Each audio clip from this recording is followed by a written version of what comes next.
Hello good morning friends, कैसे हैं आप लोग। बढ़िया, बढ़े आगे। नेक्स्ट एमटीपी पे कवर अप करते हैं। अब फॉर्मेट वही है जो इंस्टीट्यूट का अभी तक हम कवर अप कर रहे हैं। तो अब मैं आपके साथ दिसंबर 2017 जो सेट 1 में इंस्टीट्यूट ने इशू किया था एमटीपी, उसको कवर अप करना स्टार्ट कर रहा हूँ। तो सबसे पहले सेक्शन 1 में पहले क्या आता है बताओ सर। एमसीक्यू आते हैं, तो फर्स्ट हम एमसीक्यू क्वेश्चन को कवर अप करेंगे। First, warehouse is an example of. जो वेयर हाउस होता है वो कौन सा एग्जाम्पल है बोलो। वेयर हाउस प्रोडक्शन में तो नहीं होता, सेल्स में नहीं होता। वेयर हाउस जो मैंने आपको बताया था कौन सा होता है बोलो, डिस्ट्रीब्यूशन ऑफ ओवरहेड। जो वेयर हाउस डिपार्टमेंट है वो किसको डिनोट करता है, मतलब हमारी जो गुड्स बन गई हैं, बनने के बाद ही वो आइटम कहां पर जाती है, वेयर हाउस में जाती है। इसका मतलब जो वेयर हाउस है वो किसको शो कर रहा है, डिस्ट्रीब्यूशन ओवरहेड को शो करेगा। नेक्स्ट, डिफरेंस बिटवीन बताओ स्टैंडर्ड कॉस्ट और एक्चुअल कॉस्ट में जो डिफरेंस होता है उसको हम क्या बोलते हैं, वेरिएंस। ये क्वेश्चन पहले भी आया हुआ है हमारा एमटीपी और आरटीपी में। तो स्टैंडर्ड कॉस्ट और एक्चुअल कॉस्ट का जो डिफरेंस है उसको हम क्या बोलेंगे, वेरिएंस बोलेंगे। Next, which of the following is not potential benefit using a budget. मतलब बजट बनाने के लिए क्या यूज नहीं है। Enhance coordination of the firm activity बिल्कुल है। मोर मोटिवेटेड मैनेजर्स बिल्कुल बजट के लिए होता है। इंप्रूव्ड इंटर डिपार्टमेंटल कम्युनिकेशन बिल्कुल जरूरी होगा। More accurate external financial statement ये जरूरी नहीं है। तो हम क्या सकते हैं, बजट को बनाने के लिए फाइनेंशियल स्टेटमेंट इंटरनली वाले जो होते हैं वो यूज होते हैं। मैं कह सकता हूं जो एक्सटर्नल फाइनेंशियल स्टेटमेंट है वो एक्यूरेट हो, ये मेरे बजट के लिए पोटेंशियल बेनिफिट नहीं है। Clear. Next, which of the following is considered as normal loss of material. अच्छा, जो नॉर्मल लॉस है मटेरियल का वो क्या मानेंगे, पिलफरेज नहीं, loss due to accident, loss due to careless handling of material, none of the above. हाँ, material को केयरलेस हैंडल जो करते हैं वो हमारा नॉर्मल लॉस है, क्योंकि हम ऐसा तो कह ही नहीं सकते कि जो हम मटेरियल लेके आ रहे हैं वो एग्जैक्ट वही केयर होगी।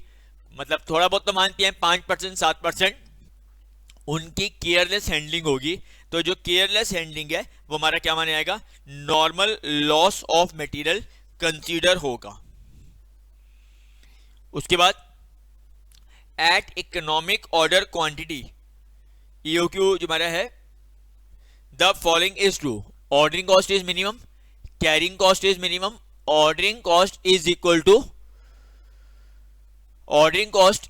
टू कैरिंग कॉस्ट या परचेज प्राइस इज मिनिमम। देखो हमारा जो ईओक्यू होता है उसमें टोटल इन्वेंट्री कॉस्ट मिनिमम होती है।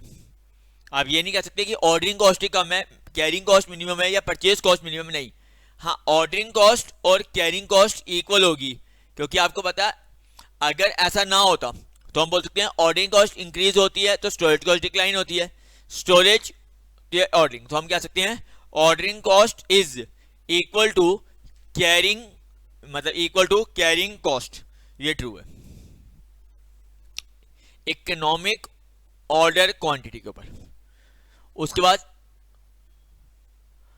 Following is not treated as manufacturing overhead. Repeat कर रहा हूं करिए, the following is not treated as manufacturing overhead. Lubricant बिल्कुल मैन्युफैक्चरिंग का होता है। Cotton waste apportioned administration overhead. Night shift allowance paid to factory worker due to general work pressure, नहीं ये नहीं आता मैन्युफैक्चरिंग में। मैन्युफैक्चरिंग ओवरहेड के अंदर जो आपका नाइट शिफ्ट अलाउंसेज है, पेड जो होता है, वो हमारे मैन्युफैक्चरिंग ओवरहेड के अंदर नहीं आएगा। नेक्स्ट, इन रिकॉन्सिलेशन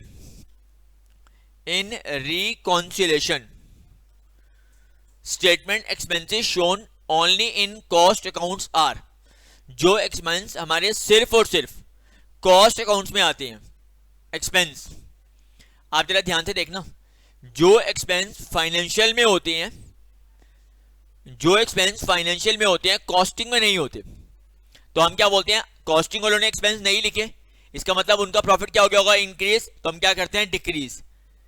तो आप मुझे सोच के बताओ, जो एक्सपेंस सिर्फ और सिर्फ कॉस्टिंग में आते हैं वो क्या होंगे, deducted from financial profit. Financial profit से क्या करना पड़ेगा, डिडक्ट करना पड़ेगा। Clear? Which of the following items is not included in preparation of cost sheet? Carry inward आता है, परचेज रिटर्न आता है, सेल्स कमीशन आता है, इंटरेस्ट पेड नहीं आता। ये पॉइंट भी हमारा पहले आ चुका है, क्योंकि इंटरेस्ट लेके काम करना हम एबनॉर्मल मानते हैं और एबनॉर्मल आइटम कॉस्ट शीट के अंदर कंसीडर नहीं होती। क्लियर? नेक्स्ट, मार्जिनल कॉस्टिंग जो हमारी टेक्निक है, follows the following basis of classification, element wise, function wise, behaviour wise या आइडेंटिफिकेबिलिटी वाइज। एक marginal costing technique follow the following basis of classification, हमारा बिहेवियर वाइज होता है। मतलब कोई भी प्रोडक्ट में कौन से सेलिंग हुआ है, क्या वेरिएबल हुआ है, क्या चीज हुई है, उसके बिहेवियर वाइज प्रॉपरली उसका इवेल्युएट होता है। Most of the expense are direct in job costing, batch, contract. Contract costing में होते हैं सारे के सारे एक्सपेंसेस जो होते हैं वो जनरली डायरेक्टली आते हैं। तो कॉन्ट्रैक्ट कॉस्टिंग में हम डेबिट में मालूम है सारे के सारे क्या करते हैं, एक्सपेंसेस को कवर अप करने की कोशिश करते हैं। क्लियर है? तो जल्दी से एक बारी पहले इसको रीड कर दो, जो भी हमने एमसीक्यू कवर अप करे हैं जे तक, एक बार रीड करेंगे। कोई डाउट आ रहा है कोई भी पार्ट में मुझे बोलो।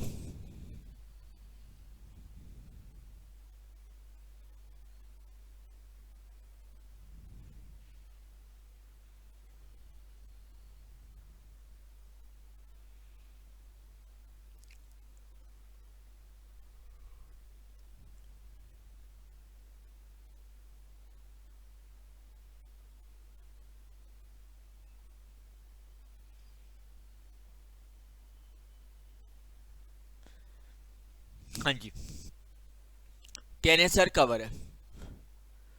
चलो अब सेकंड पार्ट कौन सा आएगा, मैच ऑफ द फॉलोइंग। जो हमारा मैच है उन क्वेश्चंस को हम कवर अप कर रहे हैं। तो देखो क्या लिखा है, पहला एडवर्टाइजमेंट।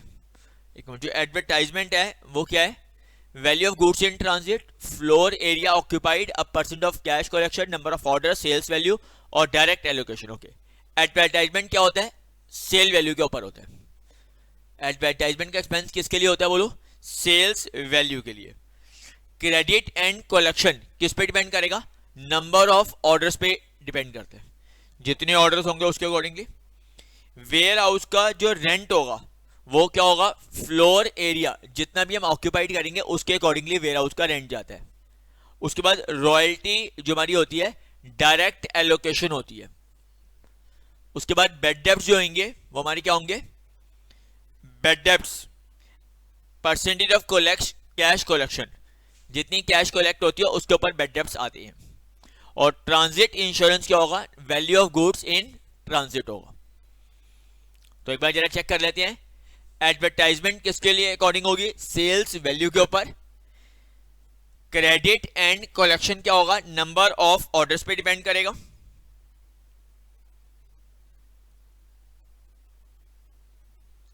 उसके बाद वेयर हाउस का रेंट फ्लोर एरिया ऑक्यूपाइड पे है, रॉयल्टी डायरेक्ट एलोकेशन है, bed debts percentage of cash collection, जितनी परसेंटेज कैश कलेक्शन की होगी उसके अकॉर्डिंगली बात करेंगे। बेड डेब्ट्स के बाद transit insurance, value of goods in transit, जितनी गुड्स की वैल्यू होगी उसी के अकॉर्डिंगली ट्रांजिट की इंश्योरेंस करवाई जाती है। क्लियर? चेक करो।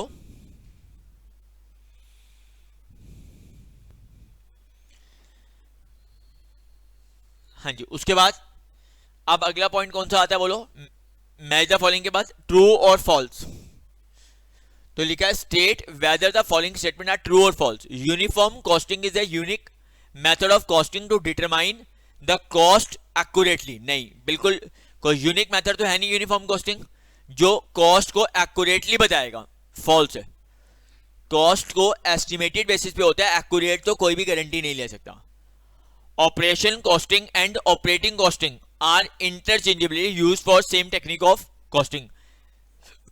फॉल्स है। मैंने आपको बताया था ऑपरेशन अलग होता है और ऑपरेटिंग कॉस्टिंग अलग होती है। Cost accounting standard 9 is for direct expense as issued by cost accounting standard board of the institute of cost accountants of India. CS कोई डायरेक्ट एक्सपेंस का नहीं होता, ये भी फॉल्स है। Need for reconciliation arise in case of integrated system of account, गलत है ये भी। रिकॉन्सिलेशन तो क्या होता है, हमारा जो फाइनेंशियल और कॉस्ट का प्रॉफिट है, मतलब ट्रेडिंग और P&L और कॉस्ट शीट के थ्रू जो प्रॉफिट आ रहा है उनमें जो डिफरेंस आएगा उसकी बात करने के लिए हम देखते हैं कि रीजन क्या है reconcile. Cost control accounts are prepared on the basis of double entry system, ये ठीक है। जो कॉस्ट कंट्रोल अकाउंट्स इंटीग्रेटेड और नॉन इंटीग्रेटेड में आते हैं वो क्या करते हैं, एंट्री को डबल एंट्री में जो चेंज करने की टेक्निक है, चाहे वो इंटीग्रेटेड हो या वो नॉन इंटीग्रेटेड हो, तो कॉस्ट कंट्रोल अकाउंट्स प्रिपेयर होते हैं किसके लिए, डबल एंट्री सिस्टम के लिए। ये ट्रू है, क्लियर है। चेक करके देखो, जल्दी से ट्रू फॉल्स को भी दोबारा रीड कर लो।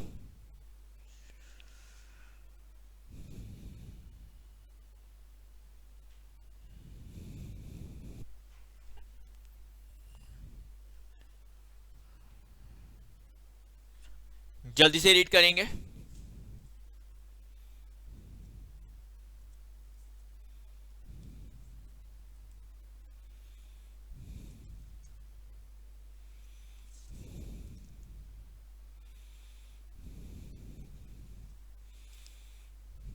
हाँ जी सर,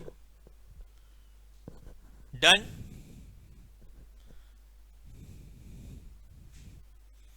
उसके बाद हमारे को क्या करना है, फिल इन द ब्लैंक्स को कवर अप करना है।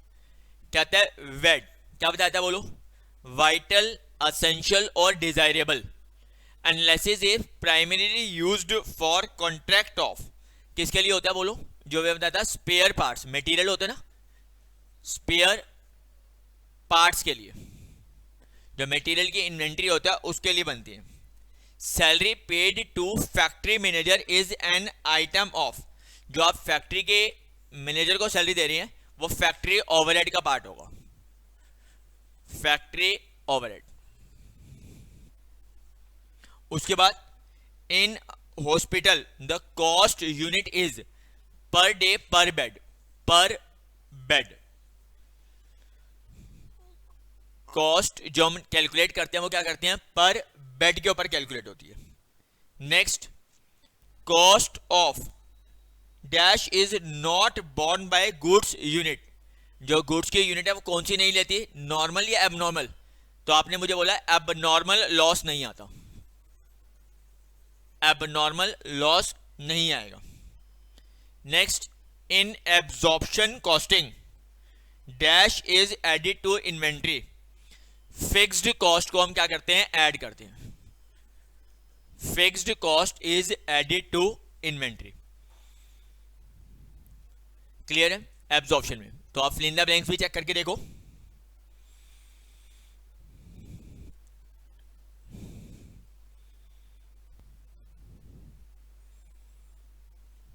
हाँ जी प्लीज, डन।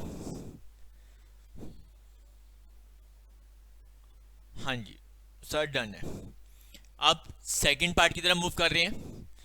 तो सेकंड पार्ट में क्या होता है, answer any 5 question, working note should be part from your answer. ये तो पुरानी लाइन है हमारे इंस्टीट्यूट के लिए। सेकंड क्वेश्चन उसने कवर अप करना है किसका, मटेरियल कॉस्टिंग का।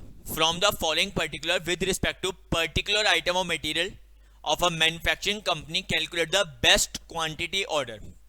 याद करो जब हम EOQ कैलकुलेट करते हैं तो हमारे पास 2 सिचुएशंस होती है, व्हेन परचेज प्राइस फिक्स्ड और स्टेबल।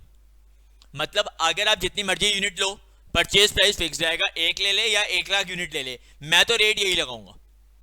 तो उस केस में EOQ का फॉर्मूला था under root of 2 times of UPS। U होता है एनुअल यूसेज, P होता है पर ऑर्डर कॉस्ट, S होता है storage and carrying cost per unit per annum. आ गया। बट अगर हमारे को डिफरेंट ऑर्डर साइज के ऊपर डिफरेंट परचेज प्राइस होता है तो फिर हम टेबल प्रिपेयर करते हैं। याद आ रहा है कुछ? तो ये देखो क्या कह रहा है कि अगर आप 250 से लेस करेंगे तो प्राइस इतना, 250 और लेस देन 800, 800 और less than 2000, 2000 and less than 4000 and 4000 and above आपको प्राइस गिवन है। मतलब डिफरेंट क्वांटिटी के ऊपर डिफरेंट परचेज प्राइस हमें गिवन है। अब अगर सामने वाली पार्टी मैंने आपको बताया था 250 से लेकर 799 तक के लिए प्राइस ये लगा रहा है, तो हम कितना परचेज करेंगे? 250 लोअर साइड वाला। क्यों लोअर साइड वाला सर? क्योंकि अगर मेरे को पता है कि 250 से लेकर 799 तक प्राइस यही लगना है तो हम अपने फंड को ब्लॉक ही क्यों करें? हम उस पैसे को बचा के कहीं और यूज कर लेंगे। तो इसीलिए मैंने क्या बताया था, हम लोअर साइड लेते हैं। बट लेस देन 250 में जीरो थोड़ा ले लेंगे, तो 0 और 250 के बीच में कोई भी नंबर ले सकते हैं। हम जनरली उसका मिड ले लेते थे, दैट इज 125 लेते थे। याद आ रहा है? एनुअल डिमांड कितनी है? 4000 टन की। स्टॉक होल्डिंग कॉस्ट है 20% परचेज कॉस्ट का, और डिलीवरी दैट इज पर ऑर्डर कितनी है? 6 रुपीज। तो अगर आपको याद हो तो मैंने कैसे बनवाया था आपको, मैंने आपको कैसे प्रिपेयर करवाया था? मैंने आपको जो प्रिपेयर करवाया था वो करवाया था, हमने लिखा था ऑर्डर साइज, ठीक है, फिर लिखा था परचेज कॉस्ट, फिर लिखते हैं ऑर्डरिंग कॉस्ट, ऑर्डरिंग कॉस्ट, फिर लिखा था स्टोरेज कॉस्ट, और जब हम इन तीनों को ऐड करते हैं तो आता है total inventory cost. Total inventory cost, और जहां पर टोटल इन्वेंट्री कॉस्ट हमारी सबसे कम होगी हम उसी को बेस्ट पॉइंट बोलेंगे, हम उसी को सबसे बेस्ट पॉइंट बोलते हैं। तो आपने मुझे बताया लेस देन 250 में मैंने कितना ले लिया? 125। आपकी मर्जी है। यहां पर कितना आएगा बोलो? 250, 800, 2000। 250, 800, 250, 800, 2000 और 4000। परचेज कॉस्ट 4000 इंटू, अब जो जो इस लेवल के ऊपर आपका परचेज प्राइस होगा उससे मल्टीप्लाई करो, यही करेंगे। ऑर्डरिंग कॉस्ट क्या होगी? सर अगर मुझे 4000 चाहिए, 125 करके मंगवा रहा हूं, तो डिवाइड करके आ जाएगा नंबर ऑफ ऑर्डर्स, और पर ऑर्डर कॉस्ट, पर ऑर्डर कॉस्ट कितनी है? 6, तो 6 से मल्टीप्लाई करेंगे। सिमिलरली अगर आपका 4000 है और आप 250 करके मंगवा रहे हैं, तो डिवाइड करके क्या आ जाएगा? नंबर ऑफ ऑर्डर्स इंटू 6 पर order cost. 4000 divided by 800 into 6, 4000 divided by 2000 into 6। Clear? Similarly 4000 divided by 4000 into 6, ये आ जाएगा ऑर्डरिंग कॉस्ट। अब स्टोरेज कॉस्ट क्या होगा सर? जितनी हम मंगवाते हैं उसकी एवरेज आधी स्टोर करते हैं, उसकी हम आधी स्टोर करेंगे। 250, 800 का हाफ, 2000 की एवरेज एंड 4000 की एवरेज, और 20% जो भी इस लेवल पे परचेज प्राइस होगा उसको सॉल्व करेंगे। 20% परचेज प्राइस। याद आ रहा है? क्लास में हमने इसी प्रेजेंटेशन को करा था, परचेज कॉस्ट, ऑर्डरिंग कॉस्ट और स्टोरेज कॉस्ट, तीनों को ऐड करो, उससे आपका आ जाएगा टोटल इन्वेंट्री कॉस्ट। एक बार इस फॉर्मेट को रीड कर दो, जो हमने क्लास में किया हुआ है फॉर्मेट। सर जो एमटीपी के सजेस्टेड में गिवन है, हाँ ठीक है, वो भी आप उसको भी कर सकती हैं, बट मैंने ये फॉर्मेट इसलिए दिया है कि हम इसको क्लास में कर रहे थे, कई क्वेश्चन हमने इसी के करे हैं, तो आप समझ सकते हैं जो फॉर्मेट हमारे प्रैक्टिस हुई हुई है, मैंने इसीलिए उस फॉर्मेट को आपके सामने प्रेजेंट कर दिया। रीड कर लो, कोई डाउट आ रहा है मुझे बोलो।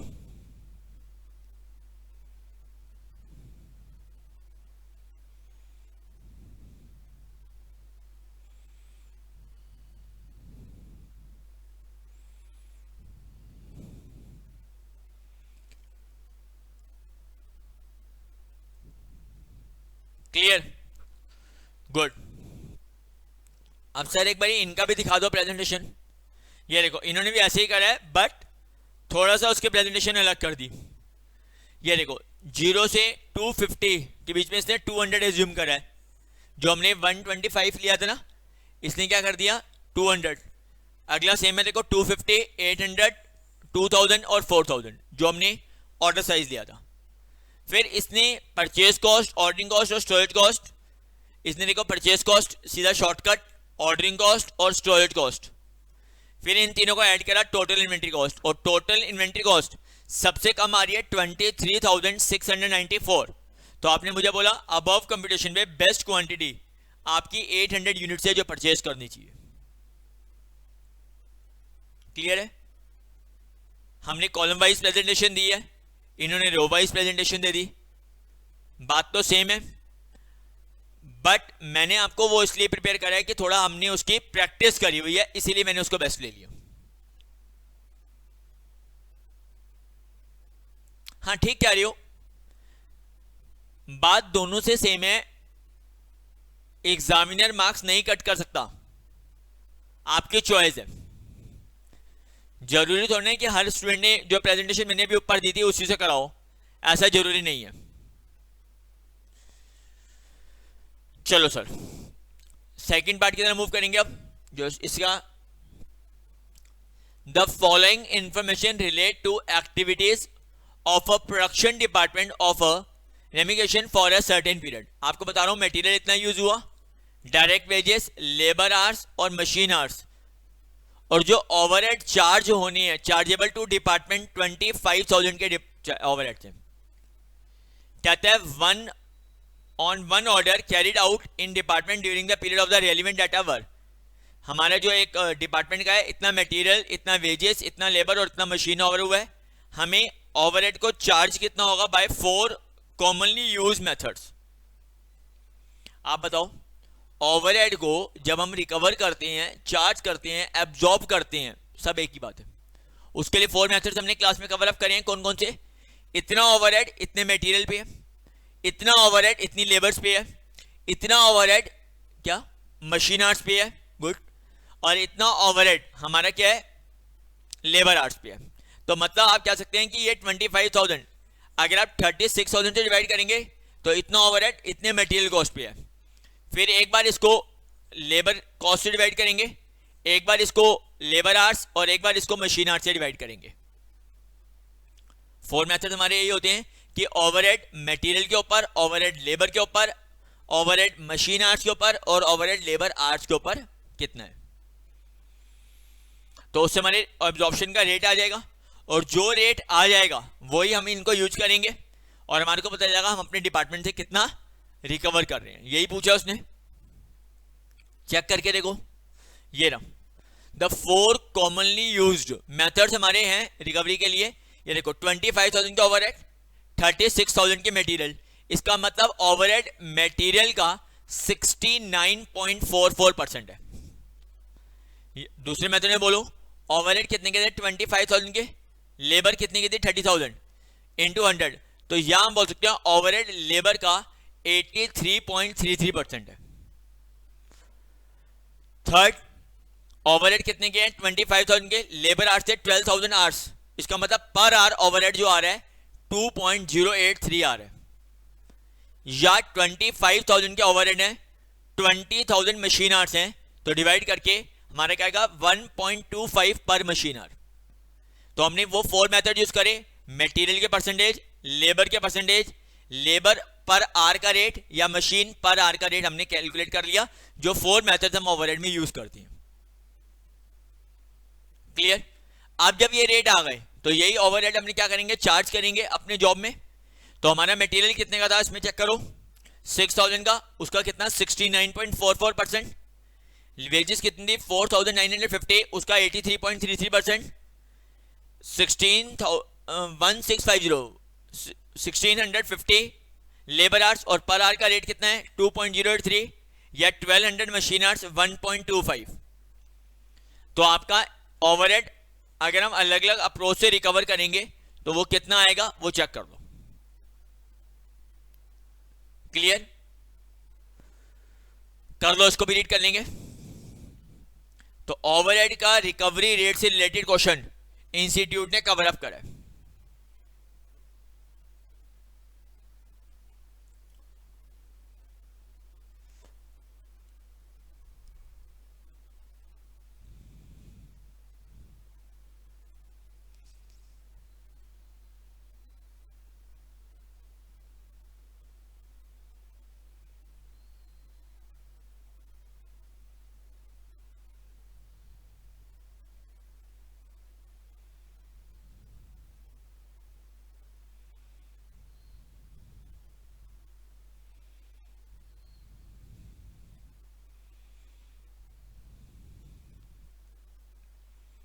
क्लियर? हाँ जी सर क्लियर है। अब उसके बाद थर्ड क्वेश्चन में उसने क्या बोला है, state the objective and scope cost accounting standard 23। हाँ जी क्या लिखता है, ये देखो, cost accounting 23 stand on the cost accounting standard on over burden removal cost. उसके ऑब्जेक्टिव्स आपको बताने हैं। ये तो थ्योरी क्वेश्चन है, हमने क्लास में कवर अप करा हुआ है। तो सेकंड पार्ट में उसने आपको क्या लिया है, कॉस्ट शीट का। चलो देखेंगे। The following are the costing records 2014। Production हमने कितना करा, 10,000 यूनिट्स।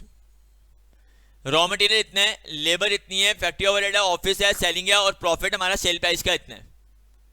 ठीक है, एक काम करो, ये हमारी आज की कॉस्ट शीट है, और आने वाले टाइम मतलब 2015 में हम 10,000 की जगह 15,000 यूनिट्स बनाएंगे।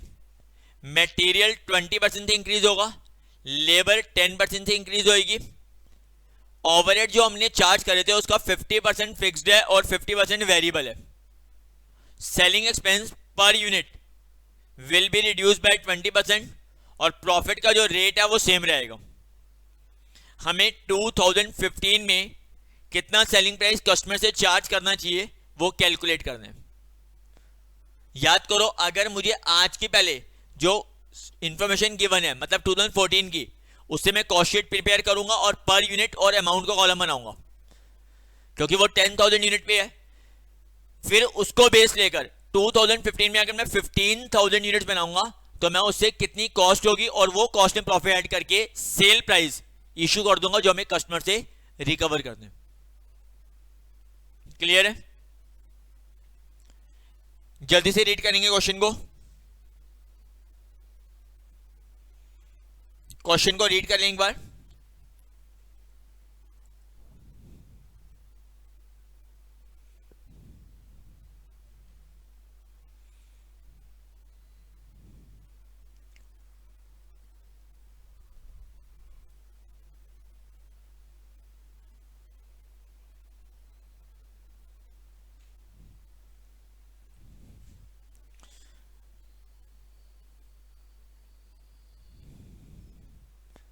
चलो सबसे पहले हम बना रहे हैं स्टेटमेंट ऑफ कॉस्ट एंड जो है कॉस्ट शीट 2014 के लिए, जब मैंने 10,000 यूनिट्स की बात करी थी।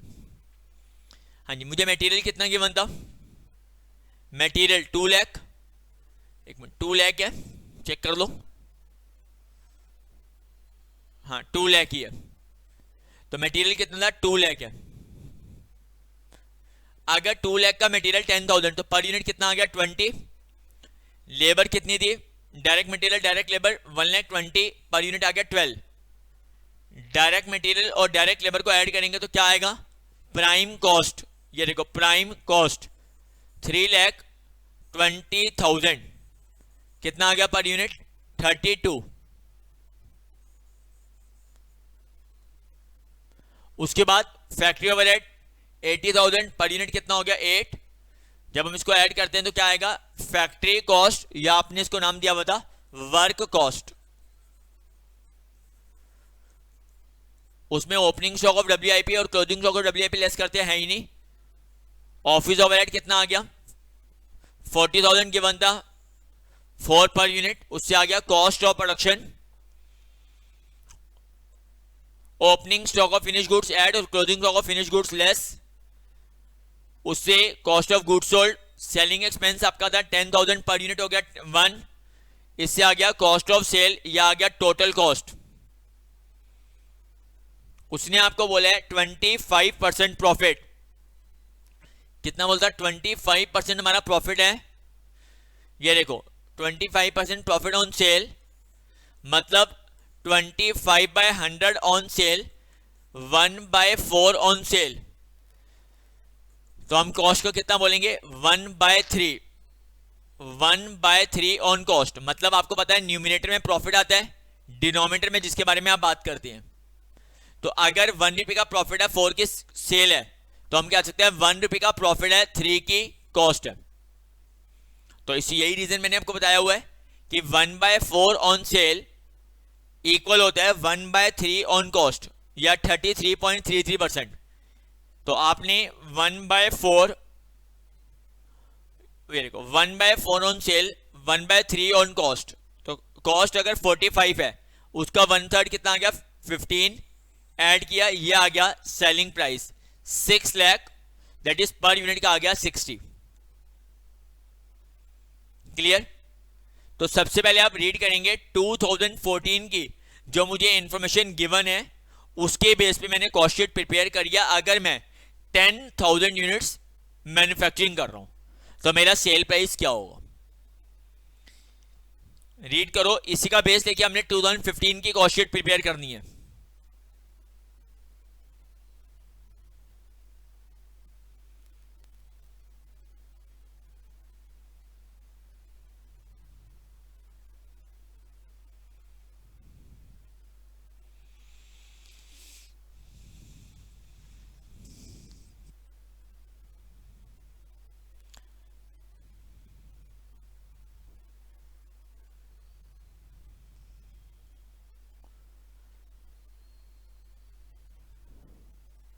क्लियर?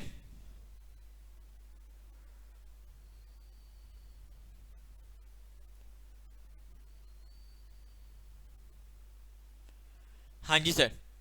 अब 2015 में जो कॉस्ट शीट है, आने वाले टाइम में हम कितना बनाएंगे 15,000 यूनिट्स बनाएंगे। आने वाले टाइम में हम क्या करेंगे 15,000 यूनिट्स बनाएंगे। तो मटेरियल जो था वो 20 रुपीज पर यूनिट था, उसमें कितना बढ़ जाएगा 20% इंक्रीज हो रही है कॉस्ट आने वाले टाइम में। तो पर यूनिट कॉस्ट कितनी हो गई 24। अगर 24 रुपीज पर यूनिट है तो 15,000 पे कितनी होगी, मल्टीप्लाई करो 3,60,000। सिमिलरली लेबर की जो पर यूनिट कॉस्ट आई थी वो आई थी 12, उसमें 10% इंक्रीज हो जाएगा, तो हमारी पर यूनिट कॉस्ट हो जाएगी 13 रुपीज 20 पैसे पर यूनिट। तो 15,000 के लिए कितना हो जाएगा 1,98,000। दोनों को ऐड करेंगे, आ गया प्राइम कॉस्ट 37 रुपीज 20 पैसे, और टोटल हो गया 5,58,000 प्राइम कॉस्ट। अब फैक्ट्री ओवरहेड जो होता है उसने कहा था 50% फिक्स्ड और 50% वेरिएबल है। तो 80,000 का 50% मतलब 40,000 तो फिक्स्ड है, और पर यूनिट कितना आया था फैक्ट्री का 8, तो 8 में 50% वेरिएबल है, तो मतलब 4 रुपीज वेरिएबल है। 40,000 तो फिक्स्ड हो गया, 80,000 का 50% फिक्स्ड है, वो तो होने ही होने हैं। और वेरिएबल कॉस्ट पर यूनिट कितनी हो गई 4, तो 15,000 के लिए कितना होगा 60,000, 60,000 प्लस 40, तो आपका कितना आ गया 1 लाख। अगर 1 लाख की कॉस्ट आई है 15,000, तो पर यूनिट कितनी आ गई 6 रुपीज 67 पैसे। एक बार जरा चेक कर लो, जो ये 80,000 है, इस 80,000 का 50%, 50% ये कर देता हूं डायरेक्ट। ये जो 50% है वो आप मुझे बोल रहे हैं फिक्स्ड है, और ये जो 50% है वो वेरिएबल है। तो ये तो आपका फिक्स्ड है, ये तो होना ही होना है। और ये जो आपने इसको किया था कितने से 10,000 यूनिट्स के लिए था, तो पर यूनिट कितना हो गया 4। और आज अगर हम 15,000 बना रहे हैं तो 60,000 ये तो होगा ही होगा, और 40 ये भी होगा, तो हमारा एक्सपेंस कितना होगा 1 लाख का एक्सपेंस होगा। क्लियर है? तो प्राइम कॉस्ट में अगर हम फैक्ट्री ओवरहेड को ऐड करेंगे तो क्या आएगा बोलो, वर्क कॉस्ट, या आपने नाम दिया था मुझे उसको फैक्ट्री कॉस्ट। ठीक है, ऐसे ही बोलो। ऑफिस के अंदर 40,000 का 50% क्या है फिक्स्ड, और जो ये 4 रुपीज था उसका 50% कितना आ गया 2, वो वेरिएबल है तो 15,000 में कितना होगा, इसको ऐड करेंगे, आपका आ जाएगा कॉस्ट ऑफ प्रोडक्शन। क्या आ गया, कॉस्ट ऑफ प्रोडक्शन। उसमें opening stock of finish goods है नहीं, closing stock of finish goods है नहीं। अगला क्या रहता है, सेलिंग एक्सपेंस में जो 1 रुपए था उसमें 20% डिक्लाइन हो जाएगा, इसका मतलब कितना हो जाएगा 80 पैसे। अगर वो 80 पैसे हो गया तो 15,000 यूनिट के लिए कितना हो जाएगा 12,000। ऐड करो, टोटल कॉस्ट आ गई, कॉस्ट ऑफ सेल बोलो या टोटल कॉस्ट आ गई। और प्रॉफिट हम कितना जाते हैं, सेम, मतलब 1/3 ऑन कॉस्ट 16। तो इसका मतलब आपको आने वाले टाइम में 15,000 यूनिट्स का सेलिंग प्राइस पर यूनिट 64 रखना पड़ेगा, और जिस केस में टोटल सेल आपकी 9,60,000 की हो जाएगी। तो जब भी हमें इस तरीके की इंफॉर्मेशन गिवन होती है, आप मुझे क्या बोलती हैं, पहले जो मुझे कॉस्ट शीट गिवन है उसको आप प्रिपेयर करेंगे और उससे पर यूनिट कॉस्ट वगैरह कैलकुलेट कर लो। जब पर यूनिट कॉस्ट कैलकुलेट हो जाएगी, उस पर यूनिट कॉस्ट को बेस रखकर आने वाले टाइम की कॉस्ट शीट को प्रिपेयर करेंगे। रीड करो, जल्दी से रीड कर लेंगे।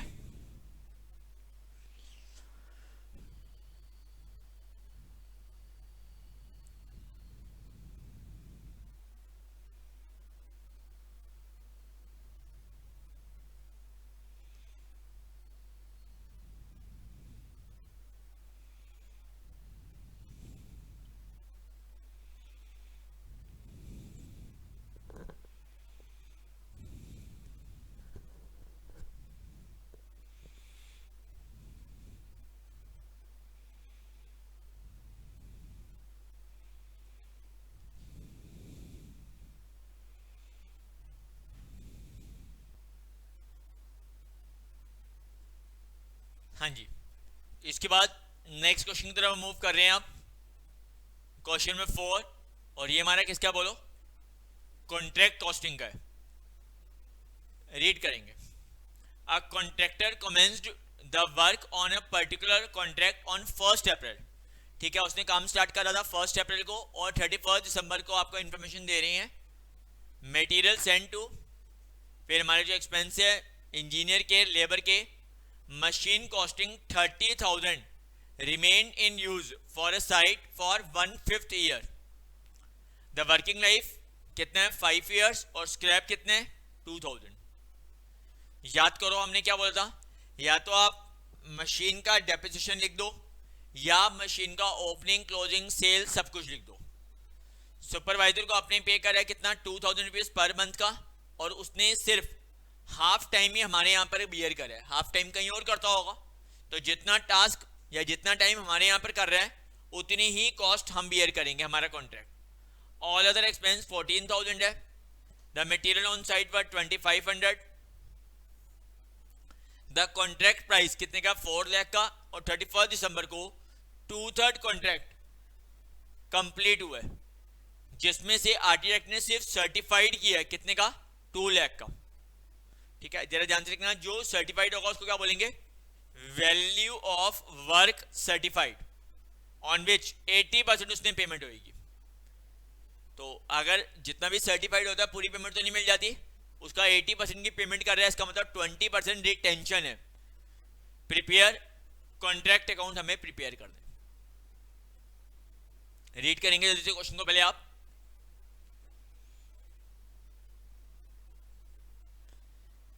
मैं बार बार आपको क्लास के अंदर कई बार बोलता हूं कि कभी भी क्वेश्चन को अगर आप कर रहे हैं तो क्वेश्चन को हमेशा स्लो रीड करा करो। जितना क्वेश्चन को स्लो रीड करेंगे उतना क्वेश्चन आपको मतलब समझ आना शुरू हो जाएगा। और कई बार मैं क्वेश्चन आपको कहता हूं कि एक बार रीड करो, तो स्टूडेंट को लगता है राहुल सर ने हर क्वेश्चन के बाद 1 मिनट 2 मिनट का ब्रेक दे दिया, वो खाली बैठ जाती है। ये मैंने आपको खाली बैठने के लिए थोड़ा दिया टाइम। जब मैं आपको क्वेश्चन रीड करने के लिए बोलता हूं प्लीज रीड करा करो। मैं तो बिना उसको रीड करवाए आगे बढ़ सकता हूं, फिर क्या होगा, मुझे हर बार ही रुकना पड़ जाएगा। चलो सर देखो, मटेरियल कितने का था बोलो 43,000, कॉन्ट्रैक्ट अकाउंट में डेबिट में ऑल एक्सपेंस, इंजीनियर का एक्सपेंस 12,620, लेबर का कितना 100,220। ये लो, आपने तीनों एक्सपेंस मेरे को बताओ लिखवाए। ये रे एक्सपेंस, मटेरियल, इंजीनियर के और लेबर के, हमने तीनों एक्सपेंस लिख दिए। उसके बाद डेप्रिसिएशन लगा रहे हैं। 30,000 की मशीन कॉस्ट माइनस स्क्रैप। आपने क्या बोला, 30,000 की मशीन थी, 5,000 का स्क्रैप था, 5 इयर्स लाइफ, तो ये 1 ईयर आ गया, 1/5 उसने हमारे यहाँ यूज करा है, तो कितना आ गया 1120 डेप्रिसिएशन ऑन प्लांट। सुपरवाइजर को पे कर रहा था 2,000, 9 मंथ्स का बन रहा है, अप्रैल टू 31 दिसंबर, और उसने सिर्फ हाफ टाइम हमारे यहाँ स्पेंड किया है, तो 9,000 की सुपरवाइजर की सैलरी हम बियर करेंगे। अदर एक्सपेंस ये रे। उसके बाद वर्क सर्टिफाइड भी आपको गिवन है। अब क्या करना पड़ेगा, वर्क अनसर्टिफाइड निकालना पड़ेगा। देखो आप मुझे बताओ सोच के प्लीज, आप पहले इसको यहां तक करेंगे। अच्छा, और मटेरियल का क्लोजिंग बैलेंस कितना था जो ऑन साइड है, वो कितना है 2500। आप मुझे सोच के बताओ, वर्क आपने मुझे बोला डन है 2/3, तो आपने मुझे बोला इसमें से सर्टिफाइड हुआ है 50%, मतलब हाफ। तो अगर 2/3 काम में से 50% सर्टिफाइड हुआ है, तो आप मुझे बोल सकते हो वर्क अनसर्टिफाइड कितना होगा, 2/3 minus half, that is 1/6 uncertified. 1/6 जो हमारा टास्क है वो अनसर्टिफाइड है। 2/3 टास्क हुआ, हाफ को सर्टिफिकेशन मिल गई है, अप्रूवल मिल गया है, तो 1/6 अनसर्टिफाइड है। आप cost of contract to date निकालो। कैसे, this plus this plus this plus this plus this plus this minus 2500, तो आपकी कॉस्ट आ रही है कितनी 1,77,460। तो अगर 1,77,460 कॉस्ट 2/3 काम को करने की है, तो 1/6 के लिए कॉस्ट क्या होगी, क्योंकि हमें चाहिए होती है कॉस्ट ऑफ वर्क अनसर्टिफाइड, वो आ रही है 44,365। हमने क्लास में सिमिलर क्वेश्चन करा हुआ है, तो कॉस्ट ऑफ वर्क अनसर्टिफाइड आ गई 44,365। मैं बार बार बोल रहा हूं, वर्क सर्टिफाइड की वैल्यू लेते हैं और अनसर्टिफाइड की कॉस्ट लेते हैं, तो आपने इसको लिख दिया। आप इससे क्या आ जाएगा, नोशनल प्रॉफिट, इन्होंने सब कुछ इकट्ठा करा हुआ है। अब अगर नोशनल प्रॉफिट आपको पता है, निकालो अपने हिसाब से, इनका मत करो, आप तो नोशनल प्रॉफिट निकालो। देखो आप ऐसे कर लो, ये देखो आप ऐसे मत करो, थोड़ा सा चेंज करके करना।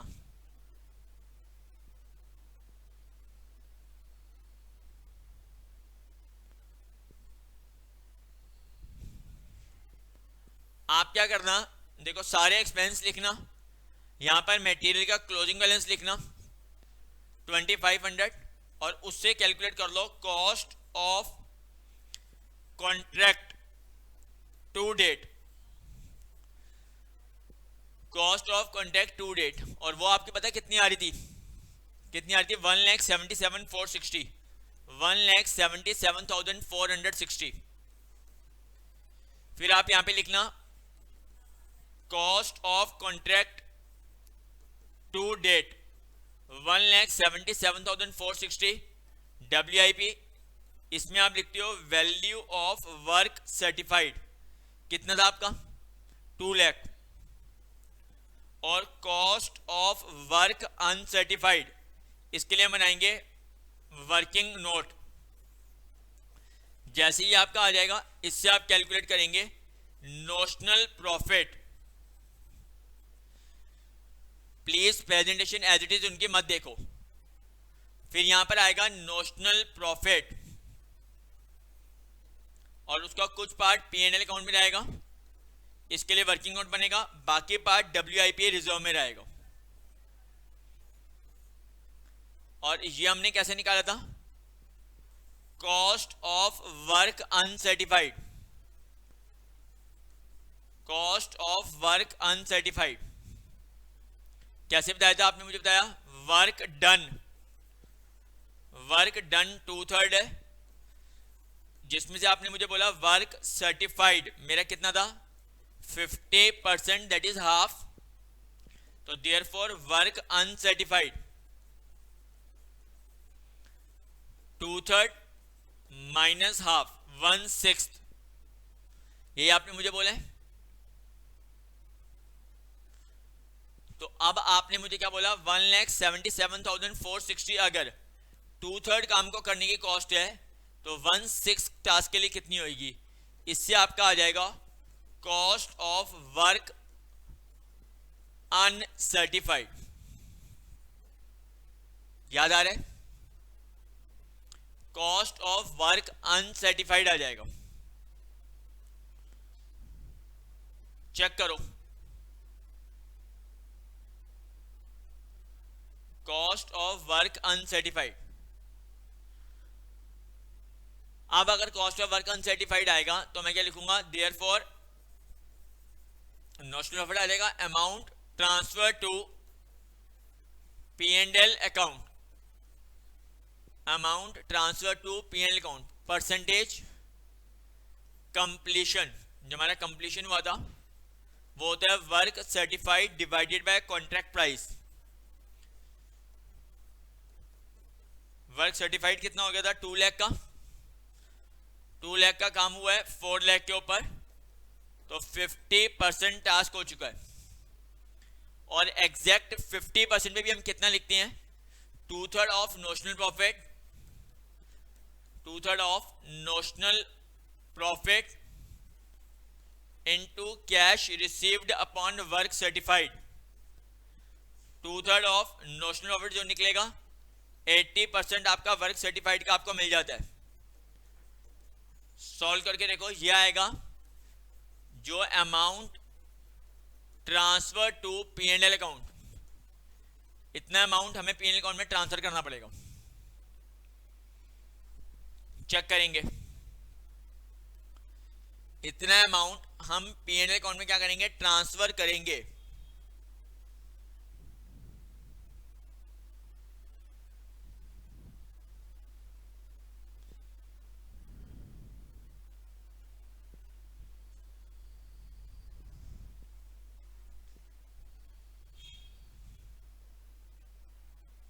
क्लियर? तो इन्होंने भी वही करा बट शॉर्टकट कर दिया। अगर इतना P&L में जाएगा तो बाकी कहां रहेगा, WIP रिजर्व में रहेगा। रीड कर लो एक साथ।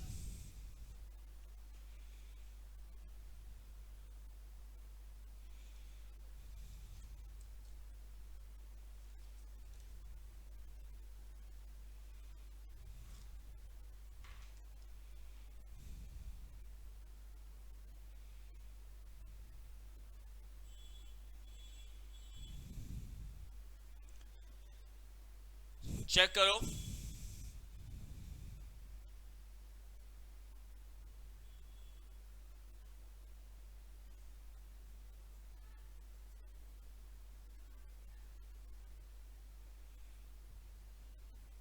Sir done, good.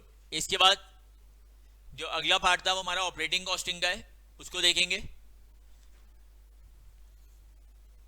क्या लिखा है, Neeta travels a transport service company is running a 4 buses. आपको 4 बसेस बता रहे हैं between 2 towns which are 50 miles apart. Seating capacity कितनी है, ईच बस 40 पैसेंजर। आपको एक्सपेंसेस बता रहा हूँ, wages of driver, conductor and cleaner, salary of office and supervisor staff, diesel का एक्सपेंस, रिपेयर, टैक्सेशन, डेप्रेशन और interest and other charge. Actual passenger carried were 75% of seating capacity.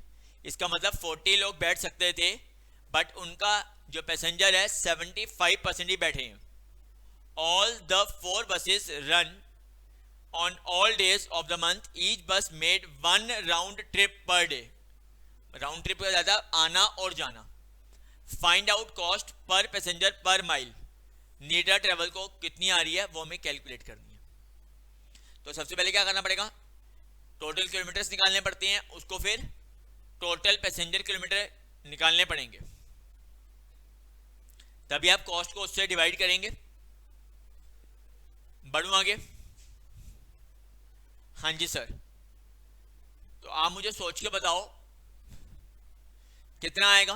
देखो 4 buses, देखो अच्छा 50 kilometre जाना, 50 kilometre आना, ये एक बस का 4 बसेस, ये एक दिन का है, और इसका 30 डेज इन अ मंथ, तो इतने तो किलोमीटर गाड़ी चलेगी। दोबारा देखो, 50 किलोमीटर जाना और 50 आना, एक दिन में एक ही राउंड ट्रिप है, 4 बसेस के लिए 30 डेज, और पैसेंजर कितने 40 बैठ सकते थे, बट उसका 75% ऑक्यूपाइड है। तो अब इसको सॉल्व कर लो, ये आपका आ रहा है 3,60,000 किलोमीटर माइल्स, मतलब टोटल पैसेंजर माइल्स के अकॉर्डिंगली। अब इसके बाद क्या करेंगे सर? सर कॉस्ट को देखना शुरू करो, जो हमारी कॉस्ट है वो कितनी थी चेक करो, कॉस्ट थी 14,400, 14,400 की कॉस्ट है, 3,60,000 पैसेंजर माइल्स है, तो डिवाइड करके देख लो, 0.04 आपकी आ रही है पर पैसेंजर पर माइल की जो बियर करवानी है, ये रहा cost per passenger mile. Clear? Total kilometre को पहले टोटल पैसेंजर से मल्टीप्लाई करके पहले आपने पैसेंजर किलोमीटर निकाल लिए, फिर उस कॉस्ट को हमें डिवाइड करना पड़ेगा पर पैसेंजर माइल के कैलकुलेट करने के लिए। चेक करेंगे,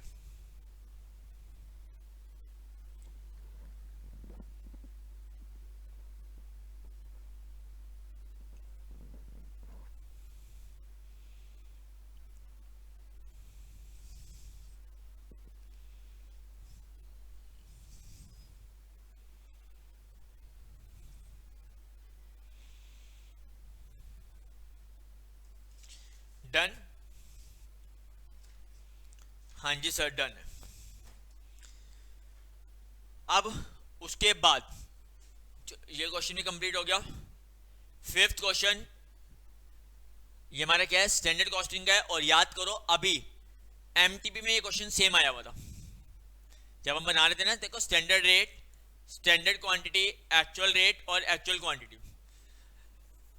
याद कर लो हमारा क्या था, 171 रुपये पर केजी का रेट, 1 रुपये पर केजी का रेट है, 2,50,000 यहाँ बताया था पर केजी है, तो सारा क्वेश्चन केजी में होगा। 2,52,000 की कॉस्ट आ रही है कितने केजीज के लिए, 2,10,000 केजीज के लिए। एक्चुअल क्वांटिटी 2,10,000, स्टैंडर्ड मैंने बताया था 100 अगर लगता है 70 के लिए, तो 2,10,000 के लिए कितना लगेगा, ये आ गया 3 लाख केजी। अभी इससे पहले वाले एमटीपी में यही क्वेश्चन हमने कवर अप किया था, सेम क्वेश्चन। हमें क्या निकालना है, कॉस्ट, प्राइस और यूसेज निकालना है। क्लियर? चेक भी करके देख सकते हैं, इन्होंने भी यही करा हुआ है, ये देखो ये ला।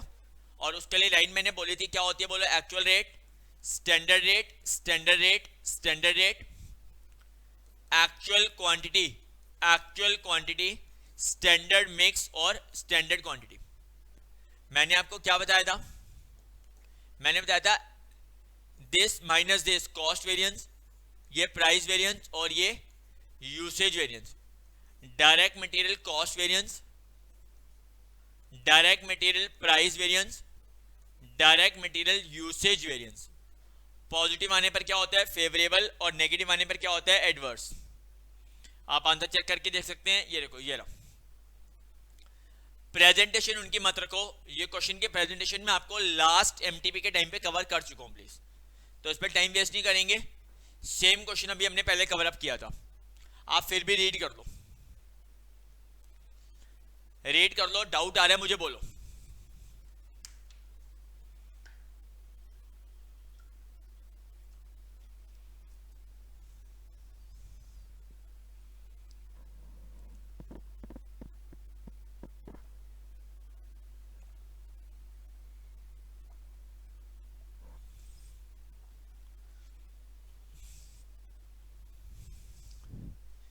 Can sir done, good.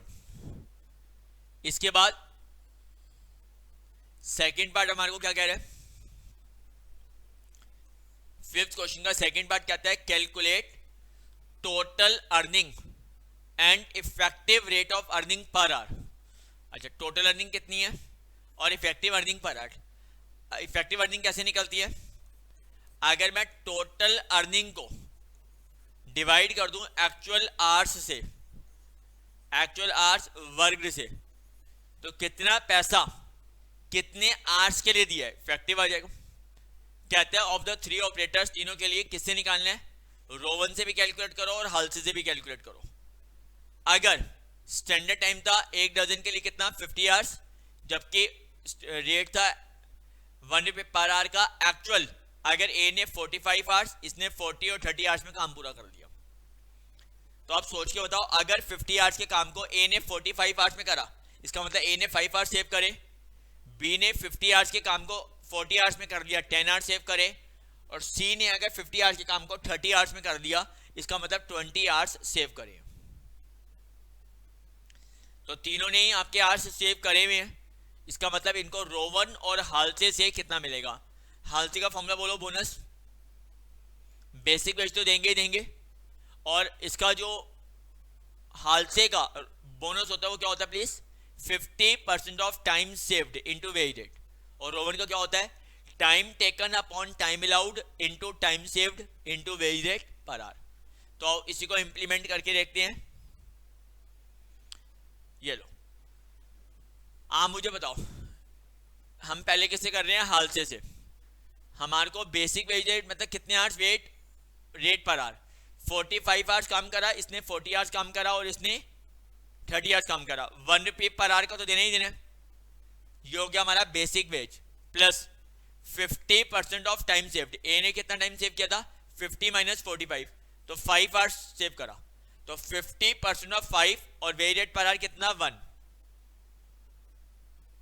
Solve करके देख लो कितना आ रहा है, 47.5 आ रहा है। ऐसे बी के लिए बोलो, 41 के लिए तो देंगे ही देंगे, 50% of time saved into wage rate 45 आ रहा है, 50% ऑफ टाइम सेव्ड 40 आ रहा है।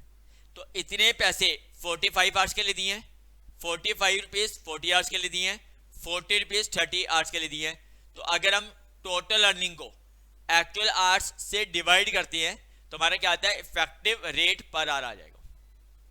चेक करके देखो हाल्से से पहले,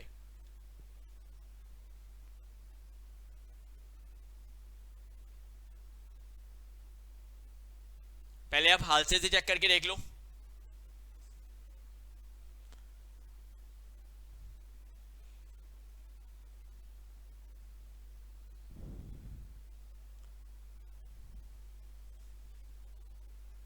क्लियर है हाल्से से। आप किसकी बारी आएगी बोलो, रोवन की। तो रोवन ने क्या बोला था प्लीज, बोनस उसका, time taken upon time allowed into time saved into wage rate per our. ये रोवन का फॉर्मूला होता है किसका, बोनस का। तो अगर मैं रोवन के अकॉर्डिंगली बात करूं तो 45 आवर्स काम करा 1 तो देने ही देने, 40 आवर्स काम करा 1 तो देने ही देने, ये बेसिक वेज है, और सी ने 30 आवर्स काम करा 1 तो देने ही देने।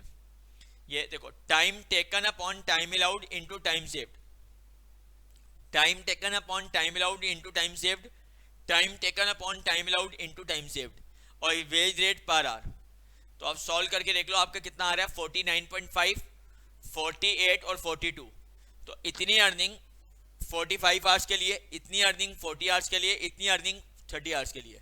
तो डिवाइड करके आप पर आवर का रेट कैलकुलेट कर सकते हैं। क्लियर है। रोवन को भी रीड करके देख लो, उसने आपसे ए बी और सी तीनों वर्कर्स के लिए हाल्से और रोवन दोनों के अकॉर्डिंगली प्रिपेयर करने के लिए बोला है।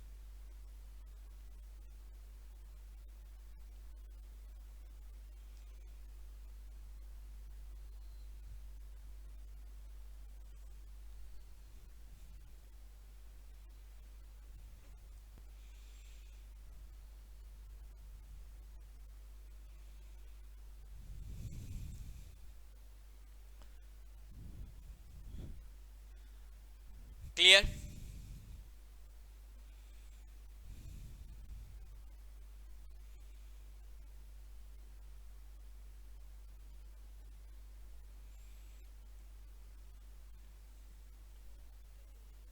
कह रहे हैं सर क्लियर है। मूव करूं 6th, चलो 6th क्वेश्चन देखो जरा। उसने क्या लिया है, Dreamland company limited manufacture and sales for product. हमारे को ABCD है जिनका सेल्स मिक्स, मतलब जो हम सेल करते हैं उसमें ए का होता है 33 1/3। 33 1/3 का मतलब हो गया 1/3। अब 41 2/3 मतलब 41 2/3 देखो यहाँ से 41 2/3 परसेंटेज कितना होगा, 41 इंटू 3 प्लस 2 मतलब कितना आ गया 125/300। ये बी का है। ऐसे ही सी का बोलो 16 2/3 तो 16 to the 48 प्लस 2 50/300। और डी के लिए कितना आएगा 8 1/3 मतलब 8 to the 24 प्लस 1 25/300। जो भी हमारी सेल होती है ए 1/3 सेल का, बी 125/300 सेल का, सी 50/300 सेल का और डी 25/300 सेल का। और हमारी जो सेल है वो कितनी है 60,000 पर मंथ है। तो जो आपको सेल दे रखी है उसको आप ए बी सी और डी में इस परसेंटेज पे डिवाइड करेंगे। तो उसने आपको ये बताया कि हमारी टोटल सेल कितनी है और उसमें ए बी सी और डी प्रोडक्ट वाइज सेल कितनी कितनी है वो अभी तक इंफॉर्मेशन दी है उसने। ठीक है, कहता है अगर ये मिल जाएगा उसके बाद क्या करना, वेरिएबल कॉस्ट जो अपनी अपनी सेल आई है उस वेरिएबल कॉस्ट अपनी अपनी सेल का कितना होगा, वेरिएबल कॉस्ट अपनी अपनी सेल का कितना होगा। ए में 60% सेल प्राइस का, बी में 68 80 और 40% सेल प्राइस का। फिक्स कॉस्ट गिवन है 14,700 पर मंथ। आपको ब्रेक इवन पॉइंट निकालना है of the product on overall basis. क्या बोलते हैं हम, बताओ इसको। असाइनमेंट में जब हमने इसको डिस्कस किया तो मैंने क्या कहा था, अगर इंडिविजुअल प्रोडक्ट का निकालना है या ओवरऑल, तो ओवरऑल को हम बोलते हैं कंपोजिट बीपी। फॉर्मूला क्या था, composite fix cost divided by composite contribution per unit, अगर आपको यूनिट में निकालना है, और यह फॉर्मूला होता है composite fix cost divided by composite PV ratio, अगर रुपये में निकालना है। ठीक है, अब उसने बोला ऑल्सो कैलकुलेट ब्रेक इवन, दोबारा कहता है ब्रेक इवन पॉइंट दोबारा निकालो अगर 6 सेल्स मिक्स चेंज हो जाए, 8 25 40 30 और 5 हो जाए, बाकी सारी बातें सेम रहे। मतलब अगर परसेंटेज चेंज हो जाए तो अंडरस्टूड है जो 60,000 है उसका एलोकेशन भी अलग अलग होगा, उस बेसिस पे आपका क्या होगा, क्या था उसके बेस पे भी निकाल के दिखा दो। पक्का, चलें आगे। तो आप चेक करो, सबसे पहले क्या करा, इस 60,000 को जो आपने 1/3 जो भी परसेंटेज मैंने ऊपर बोली थी आपने उस परसेंटेज में डिवाइड कर दिया सेल्स को। फिर जो अपनी अपनी सेल प्राइस आई है उस सेल प्राइस का परसेंटेज बताया था, कितना कितना अपनी अपनी सेल का इतना वेरिएबल कॉस्ट है, और सेल में से अगर वेरिएबल कॉस्ट को लेस करेंगे तो कंट्रीब्यूशन आ जाएगा, ओवरऑल कंट्रीब्यूशन आ गया 21,000। अब पीवी रेशियो अगर आपको निकालनी है तो आपको पता ही है contribution divide by sale, contribution divide by sale into 100, contribution divide by sale into 100। तो आपका जो पीवी रेशियो आ रही है ओवरऑल 35% आती है। और ब्रेक इवन सेल का फॉर्मूला क्या होता है, fix cost divided by PV ratio. तो अगर मेरी 14,700 की फिक्स कॉस्ट है, 35% ओवरऑल, क्योंकि ओवरऑल की कॉस्ट 14,700 है और 35% मेरा क्या है ओवरऑल पीवी रेशियो है, तो 42,000 मेरा क्या आ गया, ओवरऑल बीपी आ गया। रीड करके देखो, पहले मैंने ए पार्ट में करा है, जो मुझे परसेंटेज गिवन थी उस परसेंटेज के बेसिस पे मैं क्या एलोकेट कर रहा हूं, चेक करो।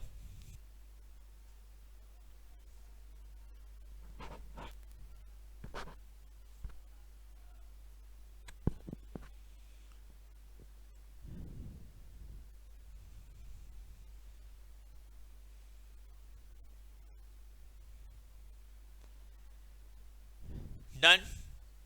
अब सेम ऐसे ही करने, जो 60,000 आपको गिवन था, अब कुछ नहीं करा, उसने परसेंटेज को चेंज कर दिया। इस 60,000 को जो परसेंटेज गिवन है उसमें डिस्ट्रीब्यूट करो। सेल्स की जो परसेंटेज चेंज कर दी थी, अपना अपना वेरिएबल कॉस्ट कैलकुलेट करो, सेल में से वेरिएबल कॉस्ट को लेस करो, कंट्रीब्यूशन आएगा, contribution divide by sale into 100 करके पीवी रेशियो निकालो, वो तो सेम है। और अभी अभी आपने मुझे बोलता है फिक्स कॉस्ट को अगर हम पीवी रेशियो से डिवाइड करेंगे तो मेरा क्या आता है, break even point in value that is in rupee. तो 14,700 की ओवरऑल फिक्स कॉस्ट है, ओवरऑल पीवी रेशियो 31.8% है, तो मेरा ओवरऑल बीपी आ रहा है 46,226। चेक कर लो।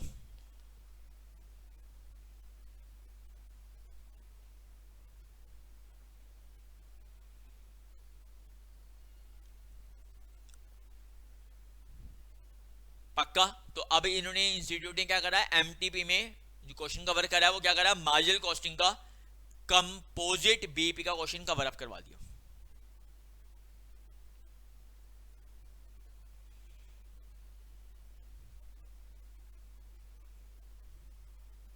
चलें आगे। ठीक है सर। अब इसके बाद इसका जो सेकंड पार्ट उसने कवर अप करा है, बी पार्ट, वो फिर बजटरी कंट्रोल चैप्टर का कर दिया। उसने आपको बताया draw a material procurement budget, मतलब क्वांटिटी बनाना है। अगर मेरी सेल कितने की है, 40,000 यूनिट, और इसके लिए मुझे जो प्रोडक्ट 3 यूनिट चाहिए ए के लिए, और उसको बनाने के लिए 5 यूनिट चाहिए मटेरियल बी के लिए। ओपनिंग बैलेंस हमारे को देखा था 5,000 यूनिट ए और बी का इतना है, मटेरियल ऑन ऑर्डर इतना है, मटेरियल ऑन ऑर्डर को भी हम ऐड करेंगे ओपनिंग की जगह में, और क्लोजिंग वैसे ही है। फिनिश प्रोडक्ट इतना है, ए और बी की एंडिंग इन्वेंट्री इतनी, और मटेरियल ऑन ऑर्डर इतना है। तो आप मुझे बताओ, सबसे पहले अगर मैं आपसे प्रोडक्शन पूछना चाहूँ कि कितना प्रोडक्शन करूंगा, तो हमने लास्ट एमटीपी में डिस्कस किया था sale plus closing stock of finish goods minus opening stock of finish goods. पहले आप सॉल्व करके कितनी यूनिट्स प्रोड्यूस करनी है पहले वो कैलकुलेट करेंगे, कितनी यूनिट प्रोड्यूस करनी है। कैसे बताओ, सेल यूनिट कितनी, 40,000, क्लोजिंग यूनिट्स कितनी है फिनिश की 7,000, और ओपनिंग कितनी है 5,000। तो sale plus closing stock of finish goods minus opening stock of finish goods solve करके पहले आप कितनी यूनिट प्रोड्यूस करेंगे वो कैलकुलेट कर रहे हैं। तो चेक करके बताओ मुझे कितने यूनिट हम प्रोड्यूस कर रहे हैं, चेक करो।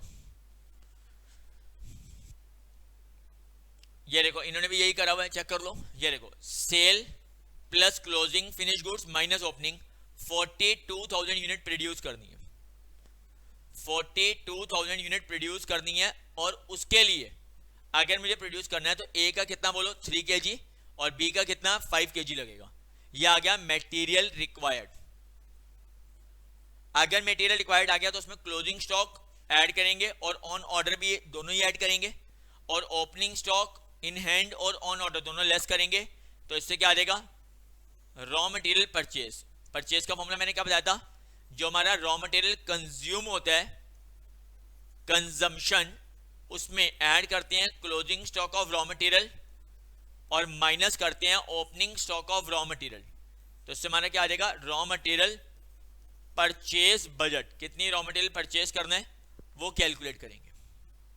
मैंने कल भी आपसे बात करी थी, रॉ मटेरियल का टारगेट क्या होता है बोलो प्लीज, कंजम्पशन बताना। डब्ल्यूआईपी का टारगेट क्या होता है, प्रोडक्शन बताना। और फिनिश गुड्स का टारगेट क्या होता है, सेल बताना। आगे याद, पक्का देख लो रीड करके, फिर मैं 7th क्वेश्चन की तरफ एंटर कर रहा हूं।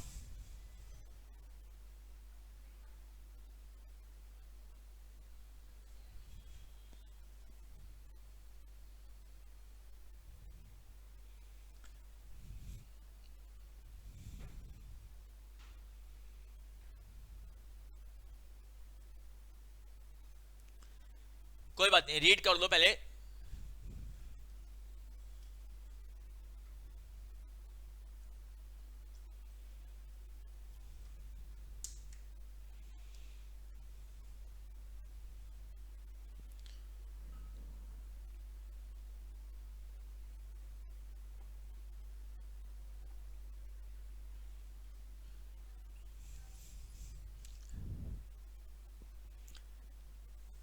हाँ जी सर, चलें 7th क्वेश्चन में।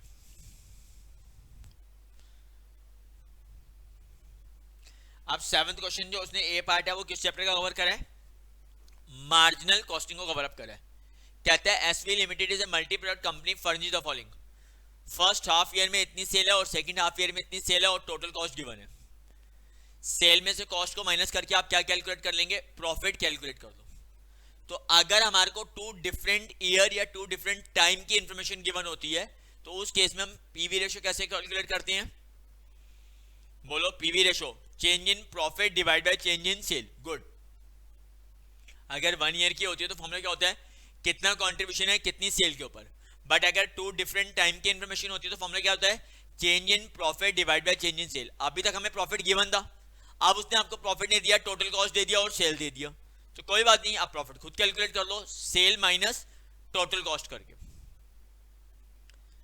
अब आगे कह रहा है assuming that there is no change in price and variable cost and fixed expense are incurred equally in 2 half year. ठीक है, पीवी रेशो कैलकुलेट करो, fix cost, break even sale और percentage margin of safety calculate कर दें। तो पहले तो PV ratio जो मैं अभी आपको बोल ही रहा था, आप वो देखो, change in profit divide by change in sale. ये लो, पीवी रेशो आप क्या करेंगे? Change in profit divided by change in sales, change in sales into 100। तो पीवी रेशो कितनी आ गई? 40% आ गई। फर्स्ट पार्ट क्या कैलकुलेट करना? पीवी रेशो कैलकुलेट करनी थी, change in profit divided by change in sales into 100 करके हमने क्या करा? पीवी रेशो कैलकुलेट कर लिया। सेकंड क्या है बोलो? अब फिक्स कॉस्ट निकालनी थी, फिक्स कॉस्ट तो सेम रहती है ना, हमें क्या दिक्कत है? अगर 40% है सेल, तो सेल को पीवी रेशो से मल्टीप्लाई करोगे तो क्या आ जाएगा? कंट्रीब्यूशन। और आपको तो पता है ना, कंट्रीब्यूशन माइनस फिक्स कॉस्ट क्या होता है? प्रॉफिट। अगर मैं कंट्रीब्यूशन माइनस प्रॉफिट कर दूं तो फिक्स कॉस्ट आ जाएगा। तो उसने यही करा है, कंट्रीब्यूशन में से प्रॉफिट को माइनस कर दिया, आपका क्या आ गया? Fixed cost. अगर ये फिक्स कॉस्ट हाफ ईयर की आई है, फर्स्ट हाफ ईयर और सेकंड हाफ ईयर में से कहा था इक्वली है, तो 13,000 plus 13,000 fix cost for the year कितनी आ जाएगी? 26,000। सर ये हम किसी भी क्वेश्चन में पुट कर सकते हैं। यस, मैंने बताया था आप फर्स्ट या सेकंड किसी में भी क्वेश्चन में पुट करेंगे, फिक्स कॉस्ट तो सेम रहेगी। तो फर्स्ट रिक्वायरमेंट पीवी रेशो थी, सेकंड रिक्वायरमेंट हमारी क्या आती है? फिक्स्ड कॉस्ट कैलकुलेट करना था। थर्ड ब्रेक इवन सेल क्या होता है बोलो? Fix cost divided by PV ratio. अगर हमारी फिक्स कॉस्ट 26,000 और 40% पीवी रेशो है तो ब्रेक इवन पॉइंट या ब्रेक इवन सेल आ रही है 65,000। ठीक है, अब अगर मुझे मार्जिन ऑफ सेफ्टी निकालनी है तो क्या बोलोगे? मार्जिन ऑफ सेफ्टी के लिए मार्जिन ऑफ सेफ्टी क्या बोलेंगे? फर्स्ट हाफ ईयर में सेल कितनी है? 50। फिर दूसरे हाफ ईयर में सेल कितनी है? 45। तो पूरे साल में सेल कितनी करी? 95। जबकि हमारा 65 पे क्या आ गया? Break even. तो इसका मतलब हम 30,000 की मार्जिन ऑफ सेफ्टी पे हैं। मार्जिन ऑफ सेफ्टी का फॉर्मूला क्या होता है? एक्चुअल सेल बीईपी से कितनी ज्यादा है। और अगर मुझे मार्जिन ऑफ सेफ्टी परसेंटेज में चाहिए तो margin of safety divided by sale into 100। तो हम 30,000 की सेफ्टी पे हैं, 95,000 की सेल करके, तो इसका मतलब मार्जिन ऑफ सेफ्टी परसेंटेज में आ रही है 31.58%। तो first requirement PV ratio, second requirement क्या आती है बोलो? Fix cost. थर्ड रिक्वायरमेंट क्या आती है? ब्रेक इवन सेल या ब्रेक इवन पॉइंट। और फोर्थ था margin of safety in percentage. Clear? Read करेंगे।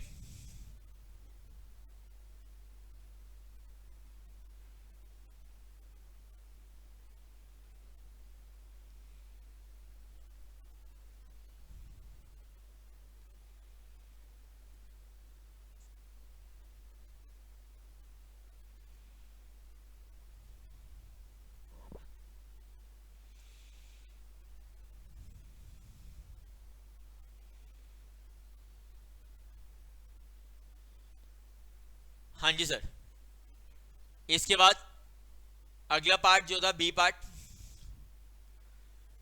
आ जाओ। क्या गिवन है?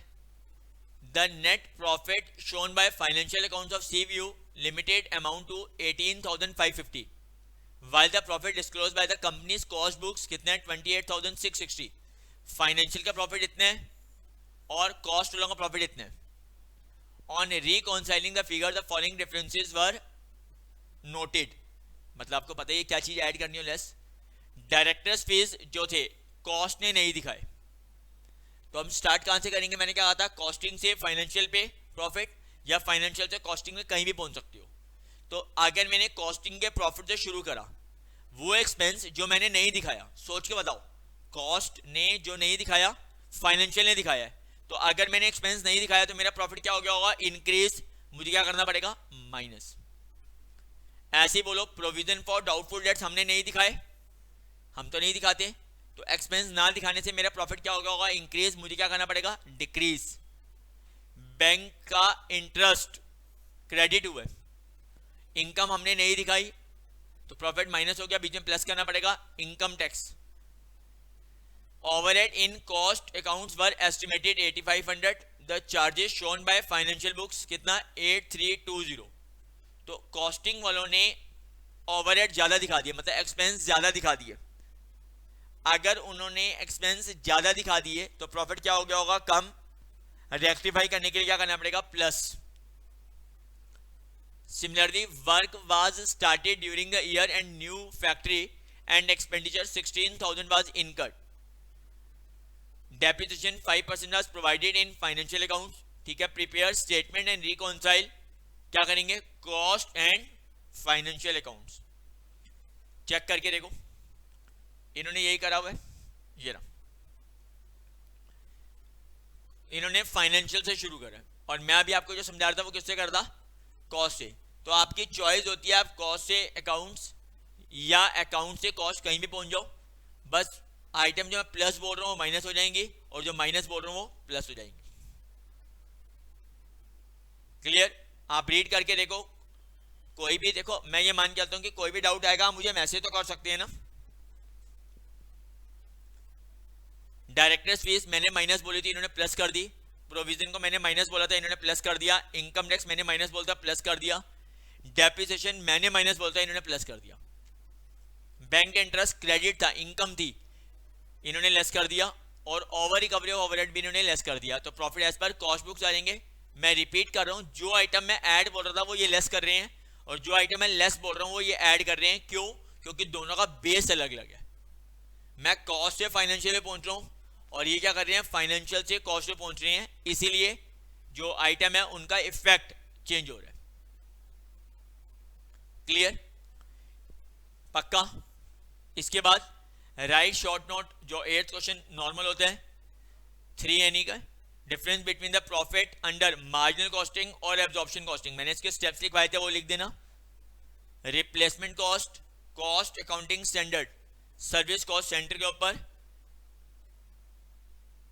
ठीक है, और मेरिट रेटिंग और जॉब इवैल्यूएशन के ऊपर डिफरेंसेस इंस्टीट्यूट ने जो कवर अप करा है. तो चेक करके देख लो. तो मैं यहां आकर क्या सकता हूं कि हमारा क्या हो गया, ये वाला भी एमटीबी क्या हो चुका है, कंप्लीट हो चुका है. मैं बार बार बोलता हूं, आपको कोई भी डाउट अगर आ रहा है आप मुझे क्या कर सकते हैं, मैसेज कर सकते हैं. मैसेज करो, मैं रिप्लाई करूंगा. आप कोई भी क्वेश्चन कर रहे हैं मैं आपके साथ डिस्कस कर रहा हूं. अगर आपको उसके अलावा भी कोई डाउट आता है आप मुझे मैसेज करो, मैं 100% रिप्लाई करूंगा. बट जो भी क्वेश्चन मैं आपके साथ रीड कर रहा हूं, जो भी क्वेश्चन रीड कर रहा हूं, आप उनको घर पे एक बार दोबारा करके जरूर देखो. यहां पर मेरा जो टारगेट है टाइम सेव करना है आपका, या जो भी प्रेजेंटेशन है इंस्टीट्यूट की प्रेजेंटेशन और हमारी प्रेजेंटेशन अगर थोड़ी डिफर हो रही है तो मैं आपको उसको इजी वे में बता रहा हूं. मैं ये नहीं कह रहा कि उनके प्रेजेंटेशन रॉन्ग है. हम जो क्लास में बेस ले रहे हैं मैं उसी प्रेजेंटेशन के ऊपर क्वेश्चन कोशिश करता हूं सॉल्व करूं, क्योंकि उसके क्वेश्चन हमने बहुत सारे प्रैक्टिस कर लिए हैं. जैसे अभी आप देख रहे हो स्टैंडर्ड कॉस्टिंग में हमने फॉर्मूले अलग वे से प्रेजेंट करे हुए हैं, ये कुछ और वे में प्रेजेंट करते हैं. तो हम इसीलिए अपनी टेबल बना करके और उसी लाइन को बार बार बोल रहे हैं ताकि हमारी प्रैक्टिस हो जाए। क्लियर?